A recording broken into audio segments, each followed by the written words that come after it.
Yeah, we ready? Yeah. Okay, so huge welcome to all of our members for joining us tonight for our session on fire safety.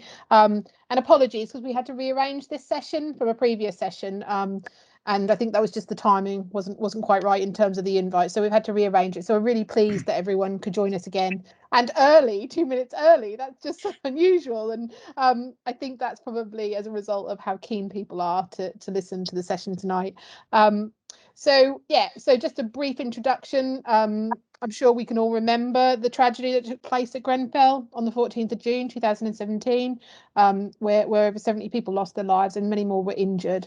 And obviously, as a result of Grenfell, fire safety is obviously a top priority for everyone, and I think we've all seen in the media, the news, what's happened since Grenfell, and the conversations that have come out, and the lessons and the inquiry, and I think it's really great that we can actually hear from Broadland staff tonight on Broadland's journey since that time and for the future. So I am going to hand over to Louise Archer, Executive Asset Director for Broadland Housing, and Brian Walsh, Fire Safety Manager for Broadland Housing, who are going to do a presentation. What we are going to do, if it's okay with everyone, because it's such an interesting subject, and I know there's going to be loads of questions and discussion, we're going to let Louise and Brian do their presentation, and then we're going to open up to questions at the end, and I'm sure lots of discussion. So if that's okay with everyone, can I just ask that whilst Louise and Brian are presenting, that we just mute our microphones, just so that everyone can hear what they're saying. And yeah, I'll hand over and look forward to hearing from you both. Thank you. Great, thank you, Steph. So Brian's in control of the slides for this presentation. So if I could just ask you, Brian, to move to the first slide, that would be great. Well, I would do, but that's on my screen now. So where has it gone? Let's go over here. That's a good start, isn't it? It keeps flicking around the place. That's because you were playing with the screen before. Here we go. Here we go. Is it coming? Yes, great. Thank you, Brian. Okay, so thanks to Steph for the introduction. I'll be doing a little bit of an introduction and overview, and then I'll be handing over to Brian, who's the real expert in this area. So as Steph said, I'm the Executive Asset Director. There's a bit of a list there of some of the things I'm responsible for. So it's a lot around the building side, looking after your homes and the services that we provide to your homes, and also importantly, health and safety. And that's where fire safety comes in. And Brian, I'm sure Brian will introduce himself a bit more later, but he is our in-house expert on fire safety and compliance. So if we could just move to the agenda, which is the next slide. Thank you. So just going to give a little bit of an overview, a bit of a slide just on how we monitor our compliance, how we invest in fire safety, and then I'll hand over to Brian to go into more of the details around some of the jargon that's used in fire safety, about the legislation we have at the moment, and more importantly, some of the legislation that is coming on board. And also he's going to give an overview of how building safety kind of works and some of the elements of it. Thank you. Next slide. Okay, so I mean, the challenges of fire safety compliance is rising, and rightly so. We have the Fire Safety Act that has come into force, and we also have the Building Safety Bill, which will be coming on board in phases starting from next year probably. And they're both kind of raising the bar for fire safety, and in particular around buildings, and even more particular around higher risk buildings such as high-rise buildings. This is coming from a lot of the recommendations from Grenfell inquiry, and a lot of those things that have come out of that are now being made into law.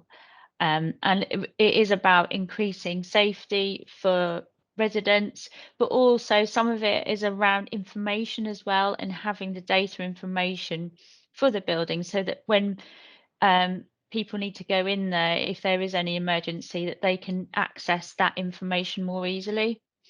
I'm sure Brian will go into more details around that. Next slide, please. So, I mean, one of the things that was talked about a lot in the Grenfell inquiry is around fire doors, and this is one of the things that is being raised higher on the agenda, and we'll be doing a lot more inspections on top of the ones that we do at the moment to fire doors. And one of the key things is inspections to individual fire doors. So these are like entrances to apartments, to flats, and we will probably need to access those once a year to do all these checks. And there's a bit of a diagram there, and it shows examples of some of the things that are needed to be checked when those inspections are carried out on each of these individual fire doors. Great, thank you. You're all right. No, I was going to say next one. I've anticipated it. Yeah, well done. So in terms of compliance, so we have like a central database that contains our compliance information. It contains our property information. It contains things like some electrical test certificates, fire inspection reports, and it flags up to us when things are due. And it also lets us know when there are actions that we need to carry out. For example, if we did a fire risk assessment and there was some work that needed to be done to a fire door, it would tell us when we need to do that work by, and a timescale of when it needs to be done by. And all of this information goes into a report that is looked at within our asset directorate. It's looked in weekly and monthly, and that then feeds into a compliance report that goes to leadership group, and in turn it goes to board. So that there's a whole raft of other compliance topics that we report on as well, but fire features in there, and electrical safety, which obviously links to fire safety. And so those reports are sent through showing how we're doing. Are we getting into everywhere we need to get into, and doing all of the checks that we need to do. We'll go on to the next slide, please. So I've called this investing in fire safety. So we know the changes that are likely to come on board, and the things that we need to focus on, including looking, inspecting the fire doors, but also looking at making sure and checking all of the compartmentation, all of the structures of buildings, making sure everything is how it should be. And so we've budgeted for quite a lot of money, as you can see, to carry out a lot of these works. And some of it might be around getting more information on buildings, getting digitalized information, but also for doing the extra testing regimes and things like that. And also, I suppose a note there is that because we do need to inspect fire doors to people's entrances to their homes, we probably will incur some legal costs, which we are already at the moment, because we do have some access difficulties sometimes, getting in to do those checks, because you do have to actually get in to check things like the fire door closers working properly. So that was just a kind of a brief introduction. So I'll hand over to Brian now to talk you through the rest of the presentation. Thank you, Louise. Okay, yes, I'm Brian Walsh. I'm the Fire Safety and Compliance Manager for Broadland Housing, and I've been with Broadland just over 3 years, and enjoying my role, although challenging at times, as you can imagine. We just thought we'd look at some jargon busting and just to see, you may recognise these terms on the TV and the press. But I'd just like you to concentrate on a couple of these. One is where it says personal emergency evacuation plans, or PEEPs. This is really a topic of debate at the moment following Grenfell. Basically, it is a plan for a person who may not be able to leave a building quickly and as safely as possible, and as a plan to provide some assistance to that person. It came really from residential care homes where you had members of staff who were able to assist the residents if they had a fire in their bedroom. And it worked well. Unfortunately, in general needs flats, there is a debate that actually PEEPs probably will not work because there's nobody there to assist. So the Grenfell inquiry and Grenfell survivors, they really want these personal evacuation plans, but I can understand why there is, you know, some hesitancy about them. So that's with governments at the moment and to discuss and, you know, a way to address that issue, and it's something which we'll be watching closely. When you see the PID, the premise information box, that is just information for the fire service. Should there be an incident at one of our blocks of flats, or on one of our other specialised housing units, the fire service will be able to you know, look at the plans and look at all the relevant information. If I go on to the next slide, compartmentation. Louise mentioned this earlier. Compartmentation really is subdividing of a building into smaller compartments so a fire doesn't spread beyond that compartment. And when you look at blocks of flats, it relies heavily on that compartmentation. And the photograph you can see there is where service pipes go into a building from a service cupboard, and the photograph on the right is where we put in these additional works to ensure that the compartmentation is not breached. So if a fire happens anywhere in these smaller rooms or in a flat, it shouldn't travel from one flat to another. Okay. Existing legislation at the moment, so we have a regular reform fire safety order, and this is where we need to conduct fire risk assessments to ensure that our tenants are safe. That's enforced by the Fire and Rescue Service. We have the Housing Act 2004, which is enforced by Environmental Health, and we have the building regulations. Okay, but this is all going to change, as we'll explain a little bit later. Just looking back through the years, this is the first piece of legislation really where it really focuses on fire safety measures to ensure that, you know, our buildings are made from non-combustible materials and that they are actually spaced a safe distance apart, so a fire from one building rather can't spread to another. So this goes back to 1666. And it says, no man whatsoever shall presume to erect any house or building, great or small, but of brick or stone, and if any man shall do the contrary, the next magistrate shall forthwith cause it to be pulled down, and all other eminent and notorious streets shall be of such a breadth as may, with God's blessing, prevent the mischief that one side may suffer if the other side be on fire. So we're looking at the building regulations, and it starts right back in 1666. I think it's a really nice piece of you know, script there. So what we'd like to do now is look at the history of building safety and fire, and in some sort of chronological order, going right through Grenfell until where we are today. So this will be a little bit of a journey, and I'm mindful of time, so I may rush through some of the slides, okay? So in 1962, a new British Standard Code of Practice sets out the first standards for high-rise buildings. It introduces a stay-put strategy based on the principle that buildings will provide at least 1 hour of fire protection. Before stay-put, most buildings would use a total evacuation strategy where everybody would escape to a place of total safety in 2.5 minutes. So some buildings are designed that if there's a fire and it's not in your flat, you stay put. Okay, unless you feel you want to leave the building. Other buildings which are not designed to restrict the passage of fire, because you can't rely on the compartmentation or the structure, you would evacuate to a place of safety, which is normally outside.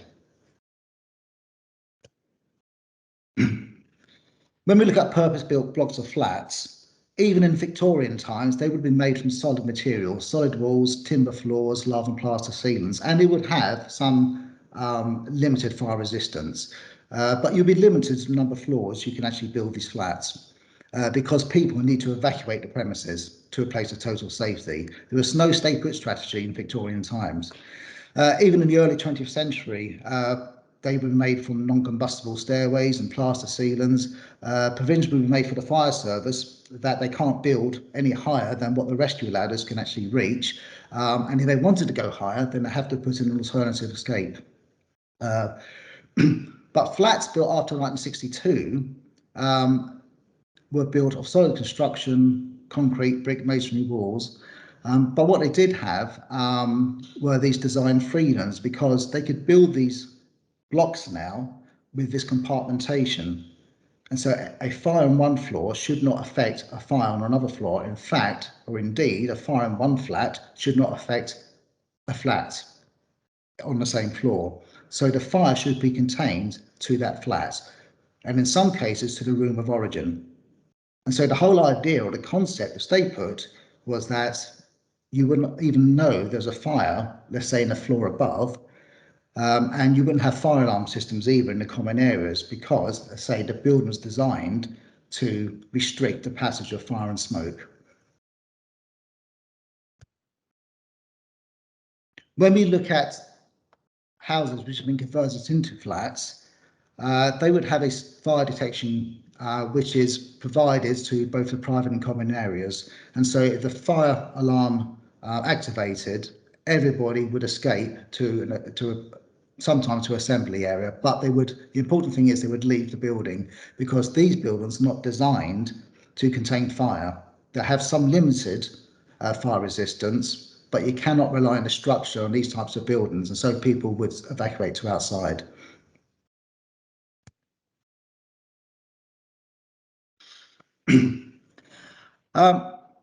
In 1987, I joined the London Fire Brigade, and I don't know if you can actually recognise where I am in that picture, but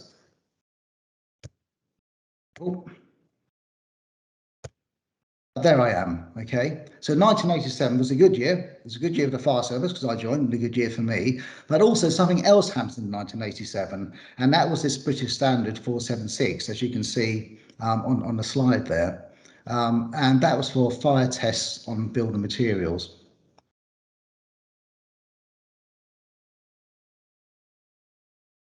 So what is this test? Well, the British Standard is a test on building materials and structures. It's a method for determining the fire resistance of non-load bearing elements of construction. And what this test would do, it would award a rating. So if it was given a class O, that means it's non-combustible.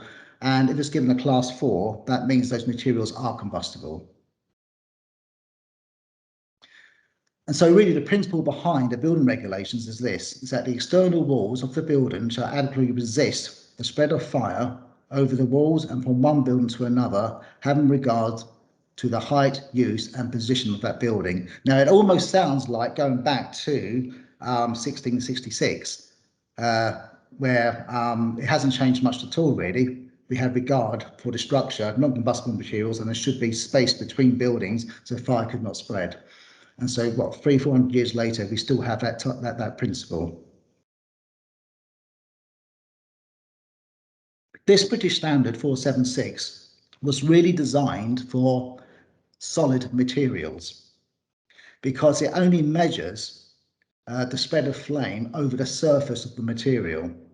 So composite materials such as aluminium composite, ACM Cladding, which was used in Grenfell, that could pass this test and be awarded a class O, or could be awarded with a non-combustible rating, because it only measures the surface of the material. But inside ACM cladding, you have a combustible core. So even with a combustible core, the ACM material was able to pass this test.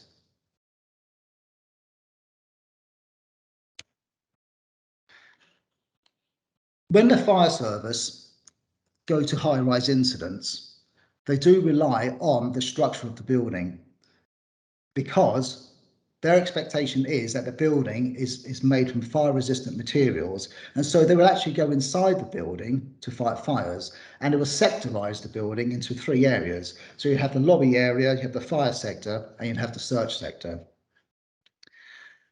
But they are relying on the structure of the building, and all the operational incident commands and everything else and the operational procedures will be planned around having a structure that supports this stay put strategy and protects the firefighters.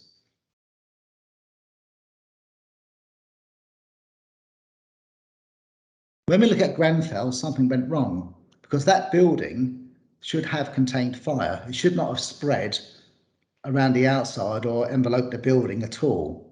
And it was challenging for firefighters because they weren't really trained for this type of incident, because this type of incident shouldn't really happen, because the way the building was designed, as I say earlier, is designed to keep a fire within the flat and not spread beyond it. And so we look at the timeline of Grenfell, and you can see that the fire did spread very, very quickly. Again, this is something which the fire service would not have trained for. And here are some of the comments from the firefighters, some of the witness testimony. And you can see just by reading that the compartmentation had broken down, that the staircases were full of smoke, and that people were trying to, evacuate. And the whole concept of the stay put strategy had really gone out the window right in the early stages of that fire. This actually caused, a lot of confusion, for the fire service, again, because they're trained in one narrative, but something else extraordinary is happening, which goes outside the operational procedures. So let's have a look to see what's happened.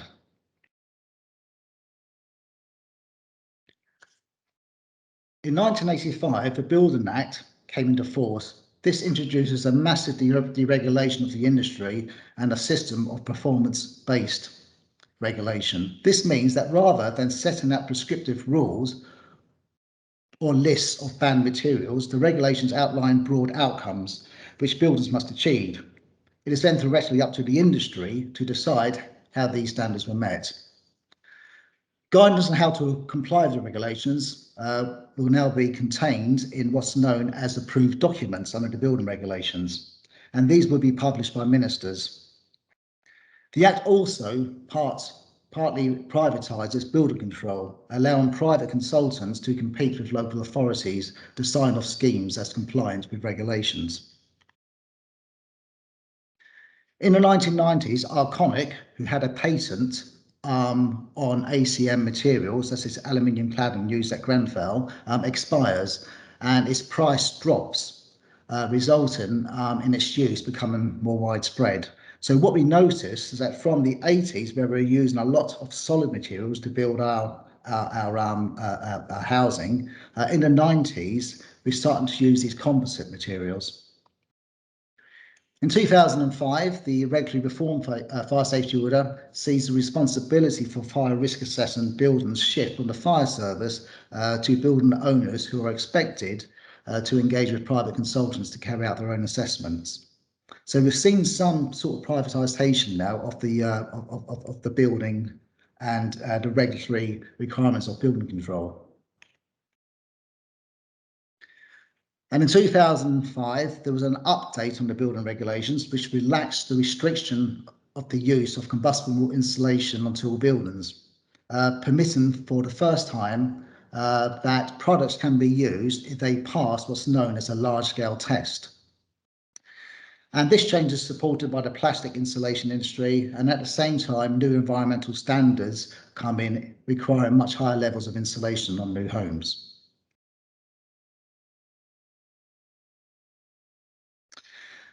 So if we look at the building regulations and how materials achieve compliance, there are two routes. One is called the linear route, and basically it says that materials must meet certain standards. If these standards are met, that's the end of the conversation. They are acceptable for use. The second route, it says that it must go large-scale fire safety tests if not able to meet the first standard. So if you can't say that actually the material we're using actually meets known standards, then the other route is to take it to an establishment like the British Research establishment, and they can undergo these large-scale fire tests.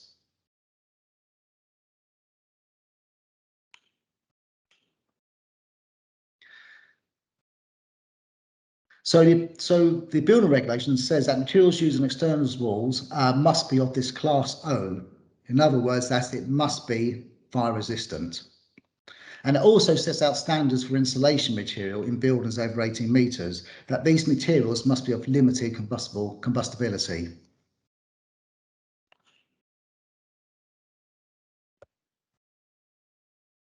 So what is this Class O limit of combustibility? This is the British standard, which came in, as I said earlier, in the 1980s. Well, it requires a pass on 2 tests, the surface spread of flame and fire propagation.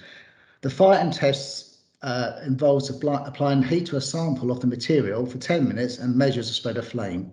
The second test involves testing the heat released by the material, but again, it's the surface of the material which is exposed. This means material with a non-flammable surface, such as the aluminium composite, can pass even if it sits behind effectively what could be solid petrol, which is polyethylene. So when you look at ACM cladding, which was used on Grenfell, this is a breakdown of its parts. You see, you have the aluminium composite material, the panels, and in between those panels is a layer of polyethylene, and this held between 2 sheets of aluminium. And this aluminium did form the shiny cladding of Grenfell. Now the thing is that polyethylene is the equivalent of 1.5 litres of petrol.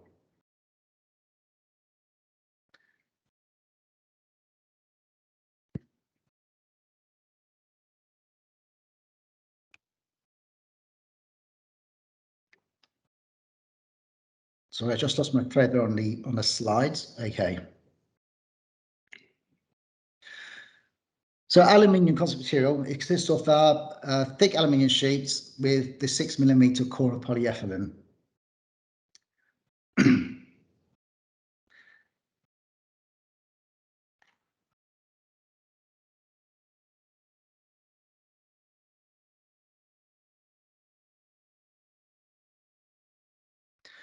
Now, to be sold for high rises in the UK, Arconic, this is the manufacturer, required this Class 0 rating for these panels.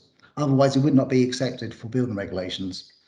It obtained a legacy version of the product in the USA, which was a more fire retardant version, and it passed in the USA, but never for the specific panels used in the UK market. The certificate was necessary to win residential products. So in 2008, Arconic obtains a certificate from the British Board of Agreements certifying that its material, ACM Cladding Panels, can be used because it achieved this Class A rating.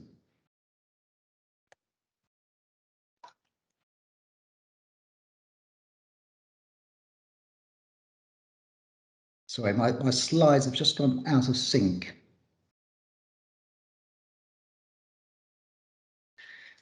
Behind the cladding, we had a plastic material, the insulation, which is known as Celotex. This is a plastic material. It's made from a plastic called polyisocyanate, and it does not meet the limit of combustibility. So how was this tested? Well, the plastic insulation was banned on high rises by gardeners because it did not meet the minimum requirements. But there was this backdoor route, the large-scale testing. So as previously mentioned, the building regulations permits manufacturers of this type of insulation to market for use on high rises if they can pass this large-scale test. And the test involves building a model wall in a burn hall and lighting the fire underneath it, and measures the spread and heat and release and integrity of the sample. The Celotex used at Grenfell had previously failed this test on a number of occasions. The project manager at the British Research Establishment told the Grenfell inquiry that he had made a fundamental omission by missing the presence of 2 fire-resistant boards which were added to the May 2014 Celotex insulation test to increase the chance of a pass. So in other words, when Celotex went for this test, it kept failing, so they just put some cement board in front of the insulation, and there you go, it passed the test. But that cement board is fire resistant. And because it passed the test, Celotex were then able to say is acceptable for use on buildings above 18 metres in height.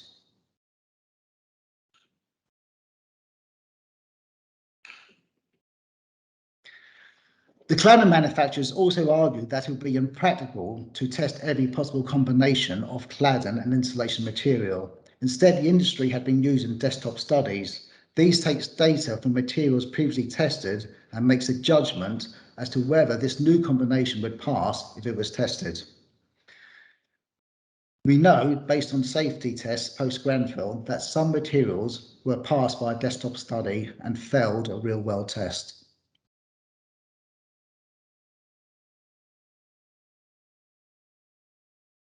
In 2016, the Grenfell tower refurbishment completes. Arconic's ACM cladding has been installed on the walls and Celotex as the insulation. This combination that has never passed a large-scale test or been justified through a desktop study. This is how I managed to get through building regulations. And in 14th of June 2017, unfortunately, the fire results in 72 people dying at the Grenfell Tower. So the question really is, did this material comply with the building regulations, or were the tests not fit for purpose? My personal feeling is that the testing stations did not keep current with the trends in the markets and the new materials which people were using in the built environment.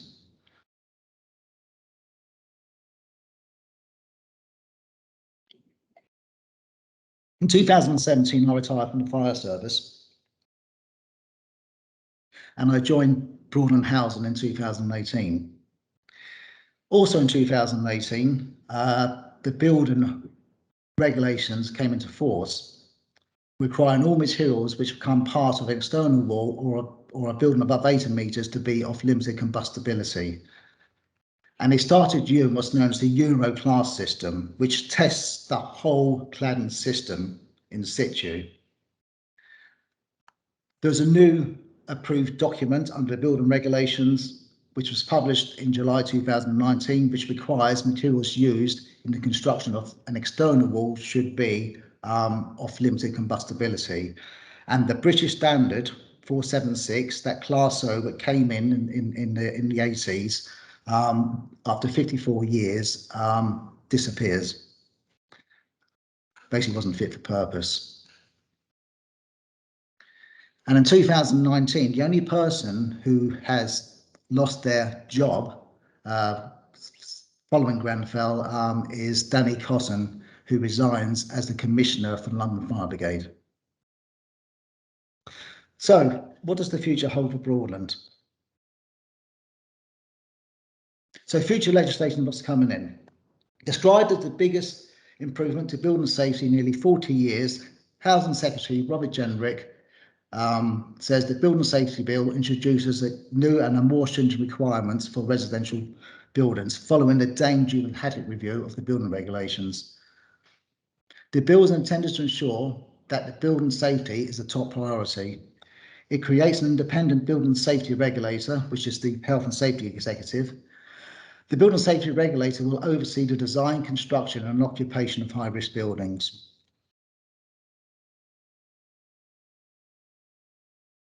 Also, part of the building safety bill is to have this golden thread of information. So right from the concept of the building to its occupancy, there are stages which you have to pass for any new buildings. and they're called the gateways to achieving the golden thread.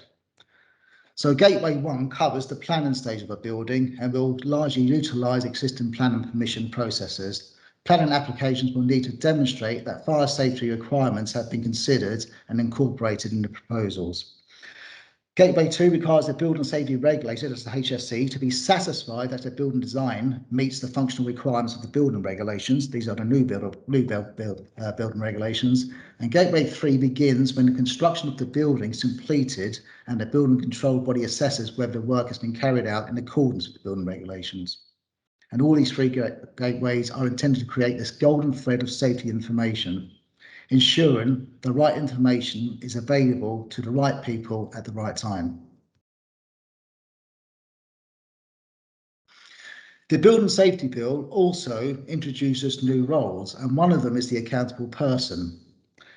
Now, the accountable person is defined as the duty holder of the building during its lifetime, and this could be an individual, it could be a partnership, or it could be a corporate body.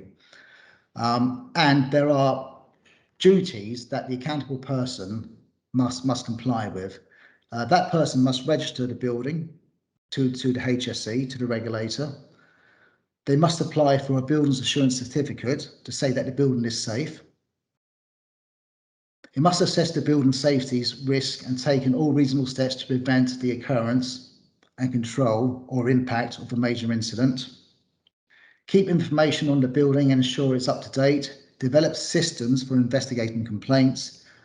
Appoint a building safety manager, which we'll look at next, and prepare a safety case report for the building. Now, this is very important, and this is something which Broadland will be doing in the next, will be starting next year. So what is a safety case? Well, a safety case report is a document that goes to the building safety regulator to make a claim of an argument for resident safety. It is essentially the response to the exam question: can you identify the building safety risks and show me how you manage these on an ongoing basis as far as you can so that it's safe? We have to convince the regulator that our buildings are safe, and we must put a safety case report together for our buildings which are over 18 metres. Also, we need to appoint a building safety manager. This is another role. The building safety manager can be an individual or an organisation whose principal role is to support the accountable person in the day-to-day management of fire and structural safety. It will manage the building once it's occupied in accordance with the safety case report. It will ensure the requirements of the building's insurance certificates are complied with. It will notify the accountable person if the building safety assessment is no longer valid or work needs to be done. It will operate the building's complaint system. It will comply with all directions given by the statutory notices issued by the building safety regulator and cooperate with occupiers and owners of the building. That is that tenant engagement. Another piece of information which is already in, it received royal assent back in April of this year, is the Fire Safety Act 2021. This amends the fire safety order. This is the legislation where we have to carry out the fire risk assessments for our premises, requiring all responsible persons to assess, manage and reduce the fire risk posed by the structure, external walls and any common parts of the building. So in other words, what it's done is reinforced that the common areas of blocks of flats do include balconies, external wall systems, that's your cladding systems, your fire doors, your flat entrance doors, the common area doors. It reinforces that, and it also allows the fire service to take enforcement action against the responsible person, who is Broadland Housing, if they fail to comply with this act. This is coming in force in April of next year. So we have a little bit of work to do to ensure our buildings do comply, with the Fire Safety Act.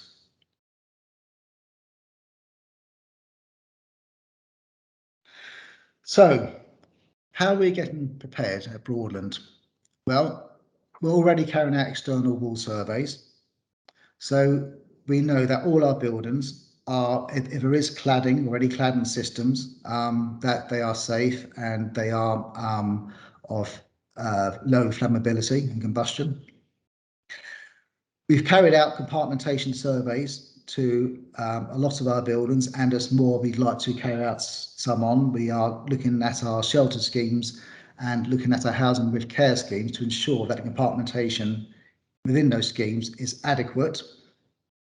Any building really which supports the stay put strategy, we have to ensure that compartmentation is up to standards.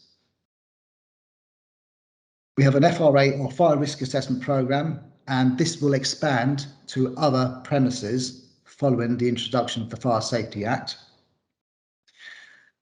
The red boxes you see outside certain buildings, will be furnishing those and actually installing more to our residential, to our shelter schemes and to our housing with care schemes and other complex buildings to assist the fire and rescue service.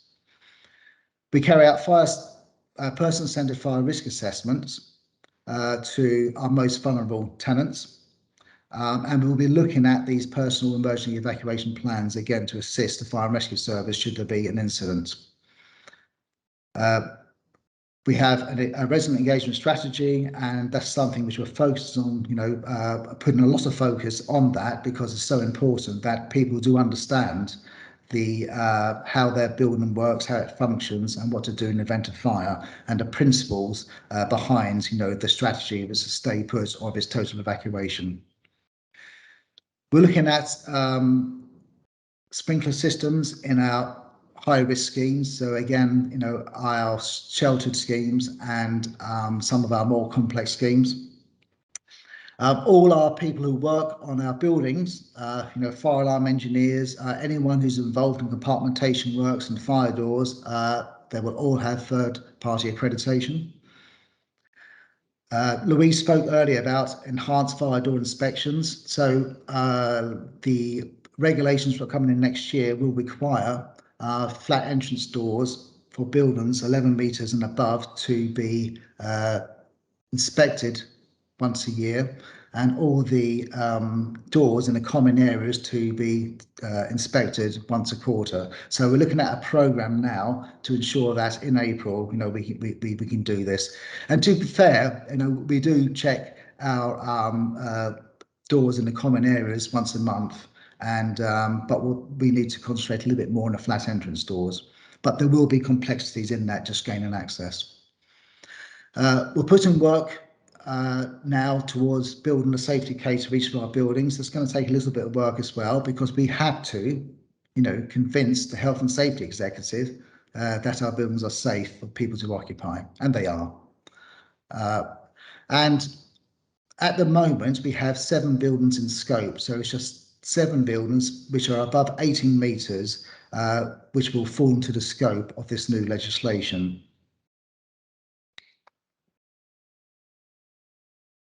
Thank you. Thank you both. That's really informative. Can I ask, Brian, that you take the presentation down so we can all see each other?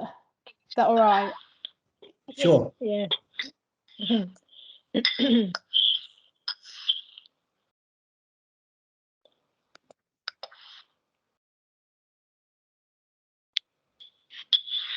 Fantastic. Okay, still can't see everyone, but there's more people. So yeah, we're now going to follow up with any questions for Brian and Louise, and I will try and make sure that anyone who either raises their hand or waves at me furiously gets to ask their question before our time's up. So anyone want to start? Oh, John, you've already got your hand up. Yeah, I'm quick off the mark.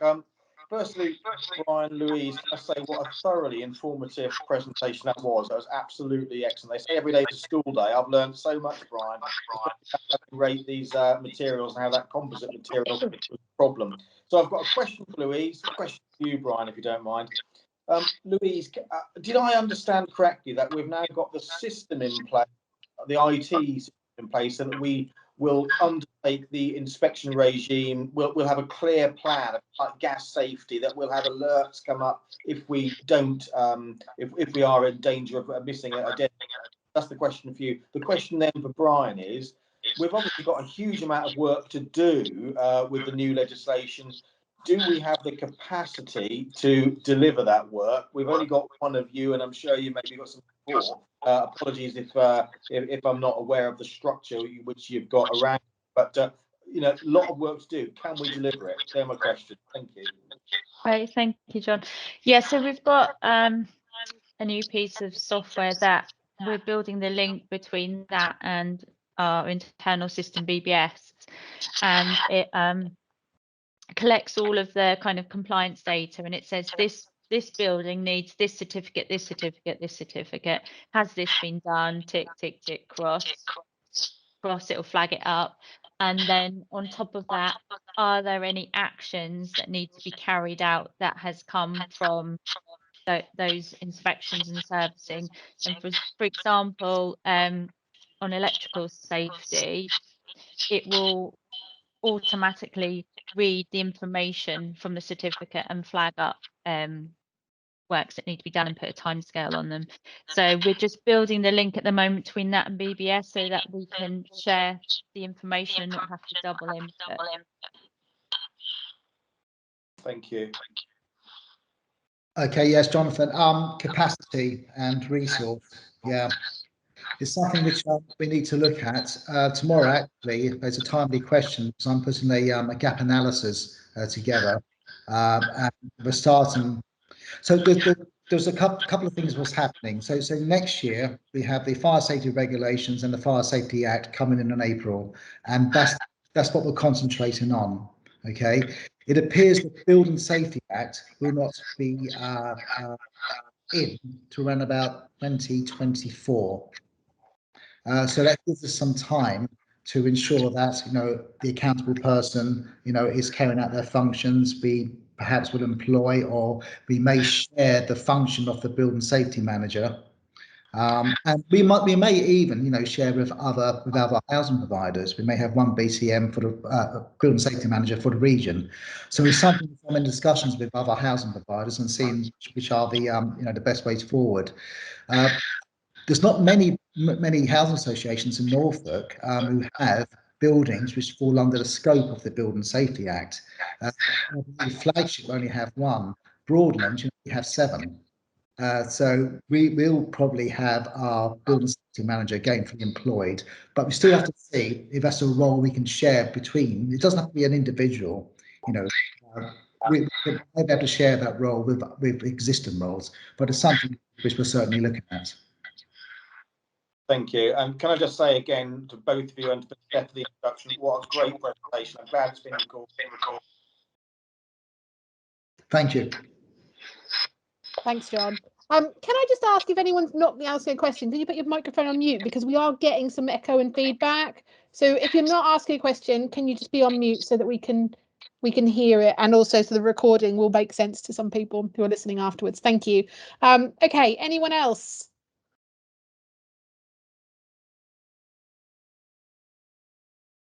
Stunned silence. There was so much information in there. I love these presentations because I learn so much. I have to say it's easier when you're doing it in the flesh rather than Teams.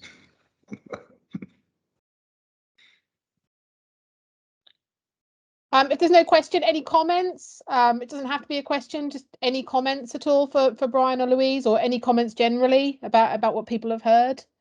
Some really difficult things to hear there about Grenfell on those slides.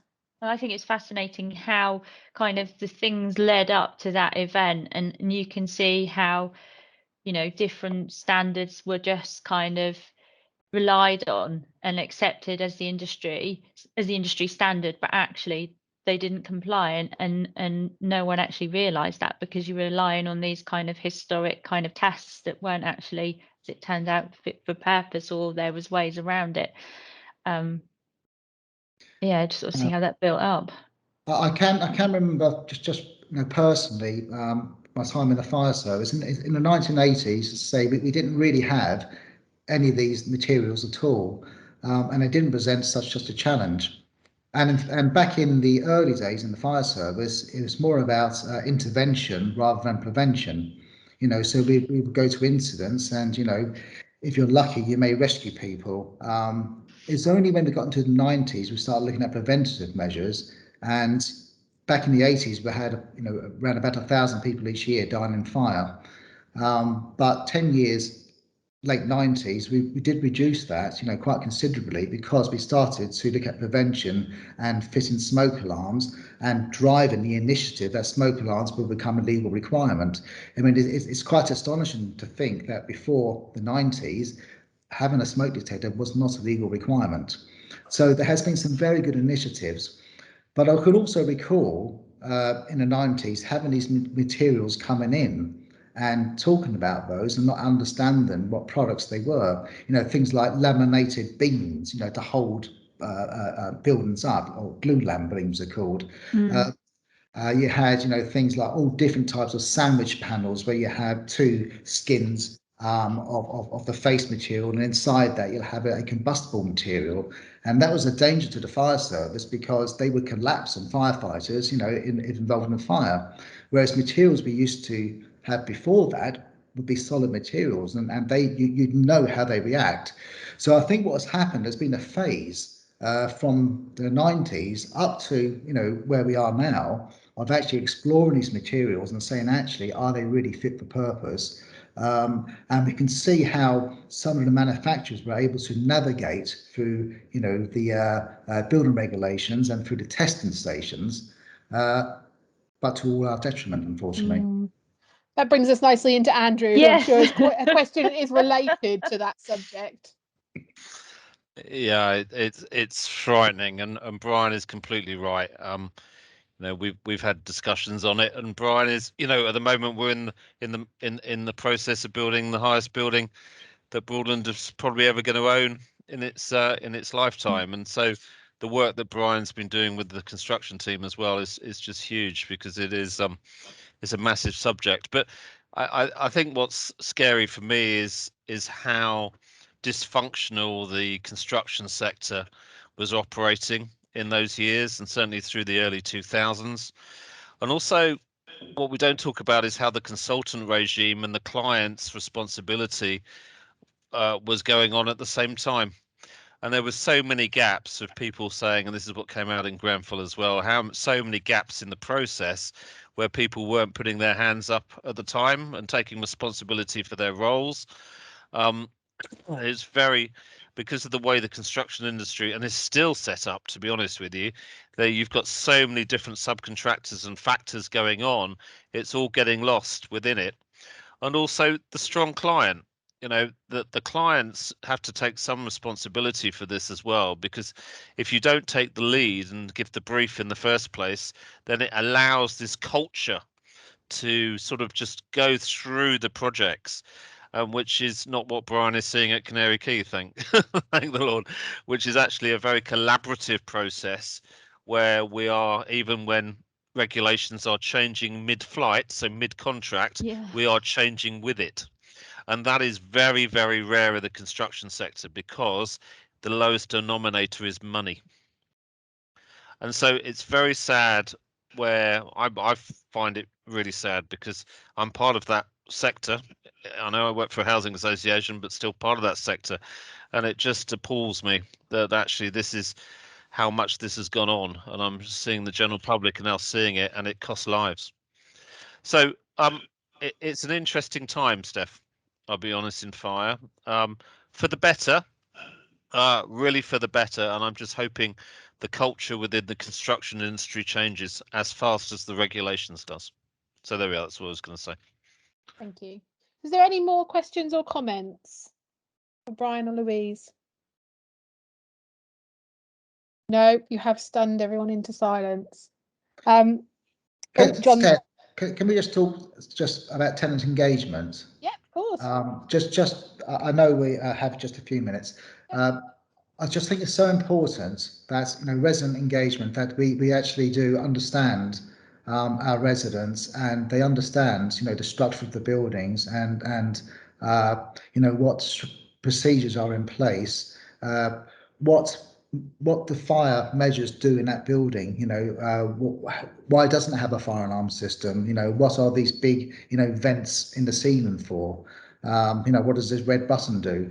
I think it's so important that residents are able to obtain that information and just understand these buildings, because, okay, to build them, there are complexities, but actually, you know, once you're living in there, it is quite a simple process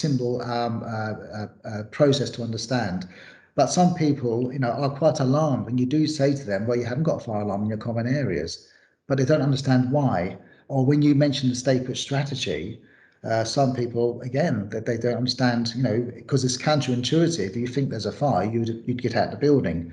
But the strategy for those buildings is not that, it's the opposite. And trying to convince people of that, what we need to do is ensure that people know that their buildings are safe. And listen, our buildings are safe. We have sprinkler systems in our buildings. The ones at Canary Quay are super safe. Have sprinkler systems. They're made from non-combustible materials. You know, you're not going to get a fire spread from one flat to another. It's just not going to happen. And so we need to be sending those messages out to people that our buildings are safe. We are going to create some short films. I think we're filming next month, and we're going to, you know, hopefully, you know, attract a lot of viewers. Hopefully most of our residents, and just trying to get them to understand the principles of fire safety, you know, within their buildings. Well, that's worked well. You said resident engagement, and James Temple has his hands up. So, you know, that has worked. So, James, over to you. Yes, thank you all. And thank you for the presentation from Brian and from Louise. When we're talking about tenant engagement, issues regarding building safety and fire, would you say that should be incorporated at new tenancy sign-up, that the tenant receives an information pack? I've been harping on about new tenant sign-up information packs for 3 years. Maybe we can actually achieve that, because I think it's so important that tenants are aware of fire safety and what they should do. And yeah, that's the point I wanted to make, that the information at the time of sign up is really important. Thank you. It's a great point, James. It's vitally important. I mean, I can't say any more than that. It's one of the most important, you know, elements of that sign up, really, is that, you know, it's just making people feel safe within the building, and, you know, should they need to evacuate because of fire, then they know exactly what to do, and they know where to get instructions, and where, you know, I mean, I should imagine there's a lot of residents, you know, who probably don't even read the fire instructions on their buildings. They probably don't even know aware they're there. So these are the sort of things we need to motivate people to do. I have spoke to a few residents in Canary Quay, and I was, you know, quite taken back that they didn't understand, you know, their you know, the escape strategy of the building. So I know that's something we need to work on. And I think also from what the Building Safety Act is saying, it's not just the named tenant, it's all people over 16 who are living there. And so it's actually, there's a job to identify everyone to start with, to find out who is actually living there, and then to make sure that everyone has received that information about the building. So there will be some work to do in that area. And I think for the residents on the call, tenants on the call, and for anyone who watches this afterwards, I think what Brian is saying is we like the question why. When it comes to your safety and fire safety, we want tenants asking us why this, what does this do? And that kind of curiosity is what we need from people. So if anyone's watching this, or actually talks to a neighbour or a friend afterwards and has questions, then you can go through tenant engagement and get to Brian, or call customer services and speak to Brian, because we really want to keep that conversation going. It's really, really important. Just an add-on for Brian. Are you giving some sort of training for Broadland's neighbourhood officers, because they carry out the sign-ups, so that they're aware of the language to use? Yeah, it's certainly something which, you know, again, we need to look at. That's probably part of that gap analysis we're looking at, because we need to be, you know, singing from the same hymn sheet. And certainly, I do, you know, I know there's a gap there. I know that. It's something I understand. If we know there is a gap, I mean, with the sign-up documents, we should be actioning that at speed, I think. Yes, so my understanding is that tenants do get information with regards to fire within the buildings. Now, the question is, we can provide information, but is that information understood? So it's about how we convey the information and ensuring that we are happy that it's understood.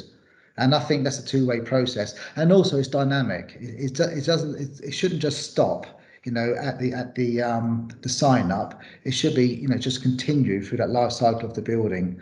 And for me, what's the important bit is that actually people know where to go. If they have a question and they have a very quick answer. Hopefully, the films we are producing will answer a lot of people's questions. But I'd like people to know that we exist, I exist. We can come out and carry out person-centered fire risk assessments if people have issues. We can put in misting systems. We can upgrade smoke detection within people's houses or flats themselves. There's a lot we can do.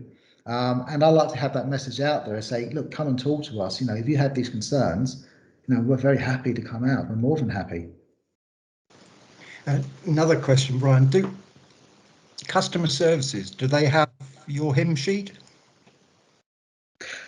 We are improving a lot. So I'm not using the COVID as an excuse, but there has been some limitations, and I think what we need to do is perhaps to have a little bit more fire safety training to all our staff, and looking at our policies and procedures and saying actually this is our objective, these are our goals, this is our aspiration, this is where we want to be.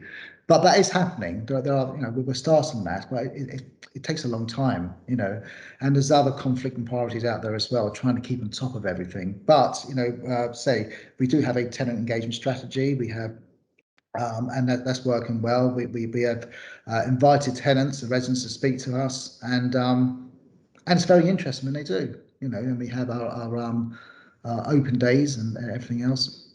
So, but something we're working on. It is.